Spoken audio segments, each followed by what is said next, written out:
Vice President J.D. Vance has claimed that one of his greatest intellectual influences is the French-American thinker René Girard.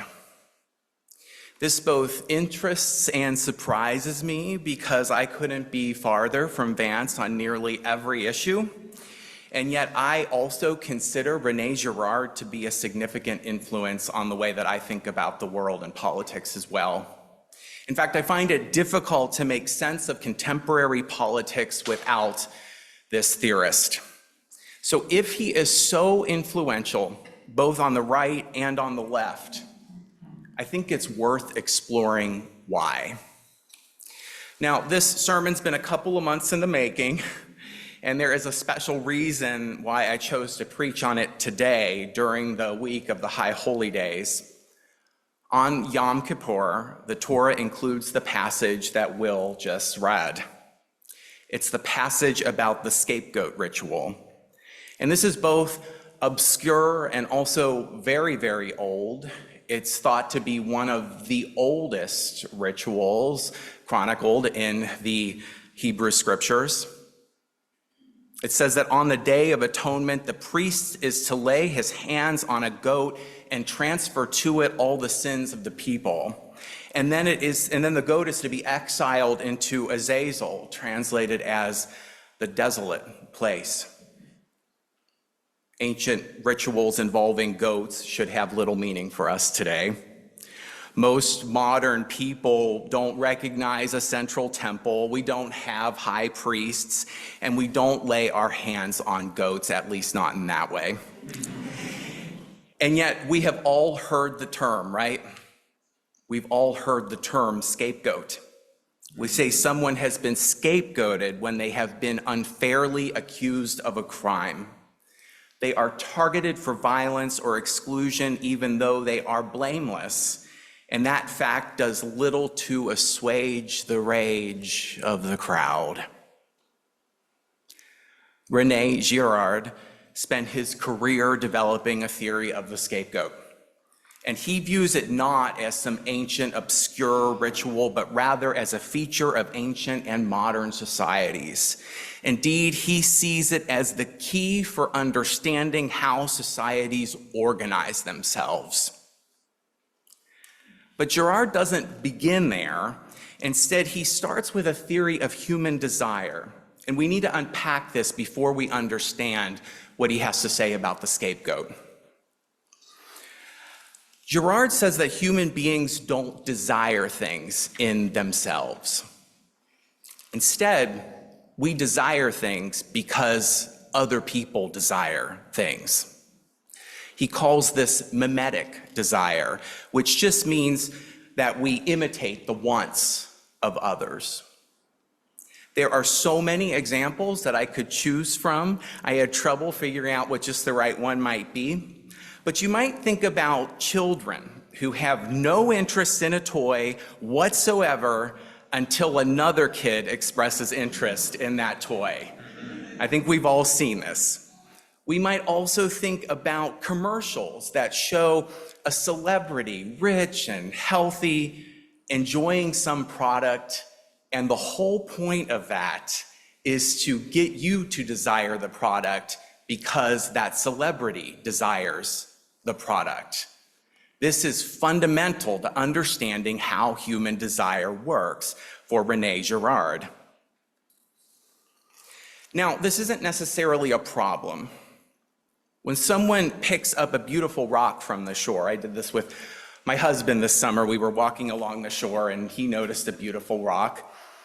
And then I picked up a beautiful rock. There's plenty to share. And I hadn't really noticed until I saw him, wanting to pick up one of these rocks. So that was mimetic desire.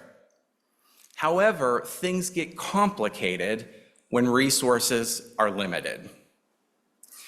This generates rivalry over the object, a rivalry that, if left unchecked, can intensify into resentment, hatred, estrangement, and even violence.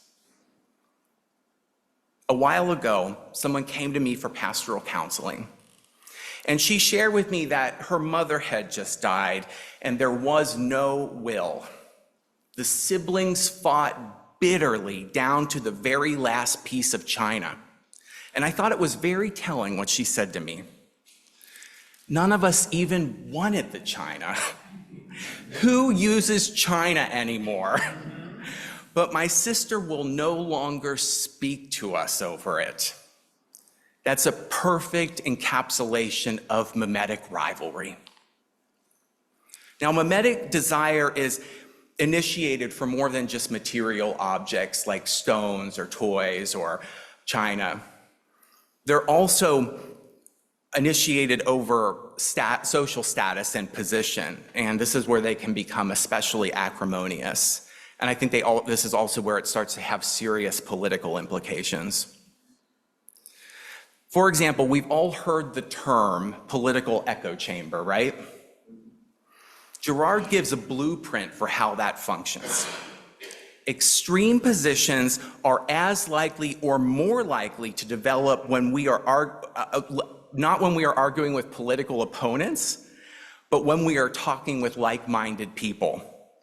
And per Girard's account, this is because each person desires the same status, the status of the true believer, the one who is the most devoted to the cause. And so they jockey for positions that become increasingly fanatical. And this can drive political candidates to further extreme positions and political subgroups to dangerous beliefs and methods.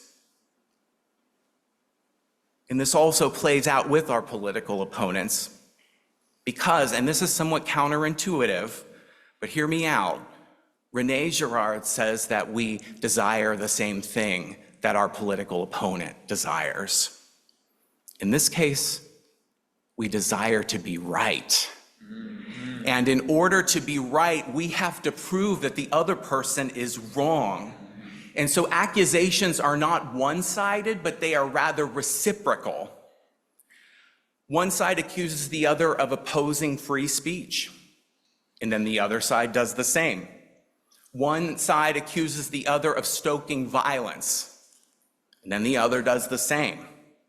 One side accuses the other of harming children, and so the other does the same. We mimic each other's accusations, and we thirst for vindication that rises to new levels of intensity. When this intensity reaches a peak, it does one of two things. It either spirals into widespread violence, or it triggers what René Girard calls the scapegoat mechanism.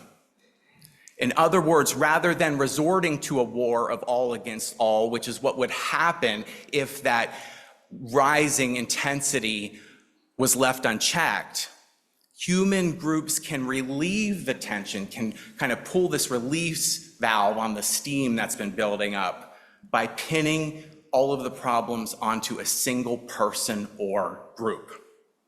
And it is through their murder or their exile that tensions are relieved. Now, Girard mentions another interesting feature of this in modern societies. He says that the scapegoat mechanism is now widely known. It's widely known because when I said the word scapegoat, we all knew what that was. So today, he argues, it's less effective than it was in pre-modern times, and yet it still operates. And the way that it operates is that the modern scapegoat has to be someone who has been accused of scapegoating others. And so when a particular group of people, such as trans people, are accused of unfairly targeting or assassinating a right-wing ideologue, they become especially susceptible to violence, to becoming the scapegoats themselves. I mentioned that J.D. Vance and other conservative Christian thinkers have claimed Girard as their own, and that's because of a particular way that they interpret Girard's claims. For them, Jesus was the perfect scapegoat, a completely blameless victim. And by extension, by identifying yourself as Christian, you identify yourself with the perfect, blameless scapegoat. And they believe then that they are only victimized and never persecutors. This then exonerates them from accountability for the ways that they scapegoat others. This week, I pored over several of these thinkers, and the uses of scapegoating that they have in their works are very telling. Nearly every time they speak of a modern scapegoat, they use an example of a Christian who has been persecuted. And when they speak of the persecutors, they usually blame one of the liberal boogeymen, feminists, LGBTQ people, Black Lives Matter, what have you. Interestingly, Girard has a name for this. He calls this the romantic lie. This is the idea that we are somehow exempt from mimetic desire and rivalry, that we take no part in the intensities that lead to violence. And he sees that as a fantasy that we must overcome if we are to address the violence in the modern world. I believe that their reading, the conservative reading of René Girard, is an incorrect reading because of that. It also has deep implications for us.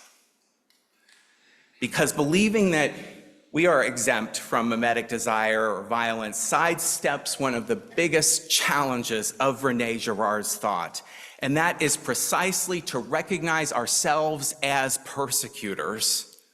Each of us has our own scapegoats, and it is only by accepting accountability that we can find a changed heart, that we can undergo what René Girard calls a conversion. I recognize this in myself, and it haunts me every day. As the right becomes more hateful, I find myself becoming more hateful. Right. Many on the right wish me and my sister and other queer people dead. I wish the same for them. As ICE tears apart families and forces people to live in fear, I hope that that same thing happens to them.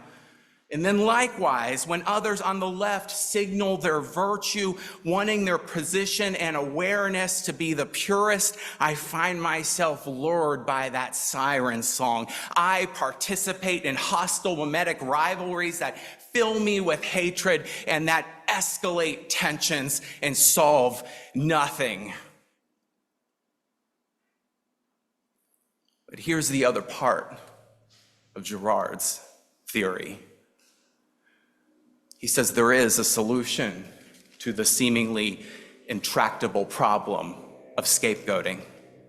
And he believes that we've seen flashes of it and that we can claim it if we want to. It is the conversion of the heart. The conversion of the heart to love. To love. For Girard specifically, he does see it as Jesus' commandment to love one another because he is steeped within the Christian tradition. But I believe that this love is bigger than that. I believe that this love is big enough to flash through every religion, to find exquisite expression in poetry and literature, to have its moments in human relationships and occasions of forgiveness and self-sacrifice. Love is present when we show up at the Interfaith Rally last Saturday to stand with our neighbors who are living in fear. Love is present when we side with the trans community and affirm their worth and their dignity. Love is present when the humanity of our political opponent is recognized and we refuse to participate in or celebrate political violence. Love is present when we name hateful words, our own hateful words and the hateful words of others. Love is present when we care for animals and for the earth, especially when they are under threat. Love flashes everywhere and we are always invited to turn our hearts to it. Yes, sir. It's the kind of saving love that I have been talking about week in and week out a circle of love that refuses violence and bigotry and that proclaims it will not let anyone go, that no one is excluded from its circle. It doesn't scapegoat anybody, and it calls on us to confess and atone for the times that we have failed and to know always that there is an opportunity to cast the stone aside and wash our hearts clean. We are approaching Yom Kippur, the most holy day in the Jewish calendar, and also the beginning of the Jewish New Year. It is an invitation to atone for our failings and to begin again in love. May we begin again in love. Amen.